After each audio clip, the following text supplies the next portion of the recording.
একটি গুপ্ত বাহিনী 5 তারিখের পরে ধীরে ধীরে আত্মপ্রকাশ করেছিল। এবং আপনাদের পরিষ্কার, আমি ডিটেইলে যাব না, বাট আপনাদের পরিষ্কার মনে আছে যে তারা 12 তারিখের নির্বাচন এবং 12 তারিখের নির্বাচনের আগে ঠিক স্বৈরাচারী কায়দায় ভিন্ন ডিজিটাল ওয়েতে তারা কিভাবে তাদের কাজগুলো চালিয়েছিল। তখন বাংলাদেশের অন্য অনেকগুলো রাজনৈতিক দল, অনেকগুলো বিভিন্ন ব্যক্তি বিভিন্ন পর্যায়ে, যারা পরবর্তীতে আমরা দেখেছি যে সংস্কার নিয়ে অনেক বড় বড় কথা বলেছে, এই মানুষগুলোকে বা এই রাজনৈতিক দলগুলোকে আমরা তখন সংস্কারের সও বলতে দেখিনি।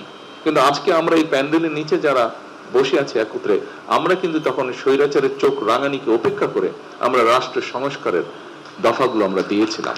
যেই দাবিটি নিয়ে আমরা সাধারণ মানুষের কাছে গিয়েছিলাম যে তাদের ভোটের অধিকার প্রতিষ্ঠিত করা, সেই অধিকার নিয়ে আমরা বিজয় অর্জন করে সেই অধিকার নিয়ে আমরা গিয়েছি মানুষের কাছে। এবং মানুষ, আজকে আমরা যারা এখানে আছি, আমাদের সকলকে বা আমাদেরকে বাংলাদেশের মানুষ তাদের রায় দিয়ে দেশ পরিচালনা করার দায়িত্ব দিয়েছে। উপস্থিত জাতীয় নেতৃবৃন্দ এবং সহকর্মীবৃন্দ, আপনাদের নিশ্চয়ই মনে আছে যে আমরা এখানে অনেকগুলো রাজনৈতিক দল একসাথে বসে আমরা 31টি দফা উপস্থাপন করেছিলাম বাংলাদেশের মানুষের সামনে।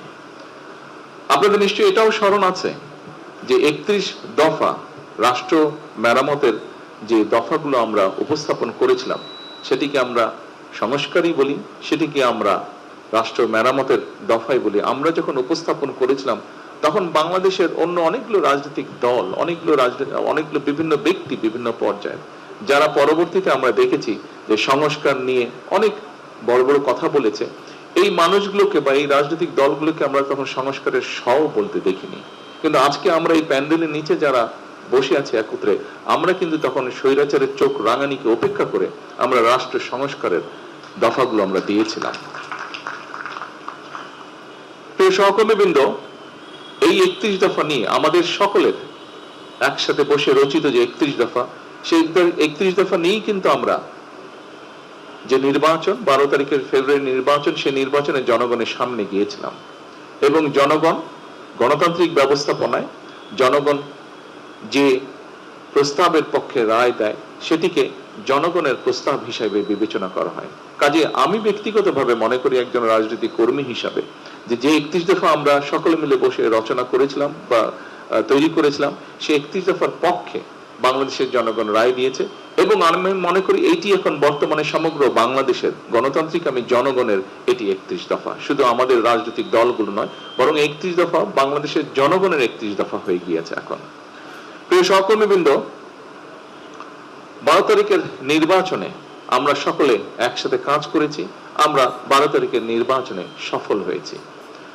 আপনারা নিশ্চয়ই দেখেছেন 5ই আগস্ট স্বৈরাচার বিতাড়িত হয়েছিল, কিন্তু স্বৈরাচার বিতাড়িত হওয়ার পরে একটি গুপ্ত বাহিনী 5 তারিখের পরে ধীরে ধীরে আত্মপ্রকাশ করেছিল।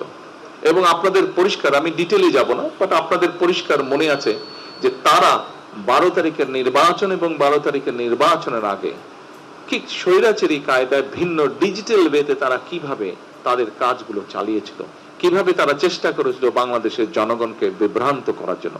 বাট ঐতিহাসিকভাবে সত্য, বাংলাদেশের জনগণ যখনই স্বাধীনভাবে তাদের মতামত দেওয়ার সুযোগ পেয়েছে, তারা সকল সময় দেশের পক্ষে, জনগণের পক্ষে সঠিক সিদ্ধান্ত গ্রহণ করতে কখনো ভুল করেনি। এবং ঠিক 12 তারিখের নির্বাচনেও তারা সেটিই করেছে।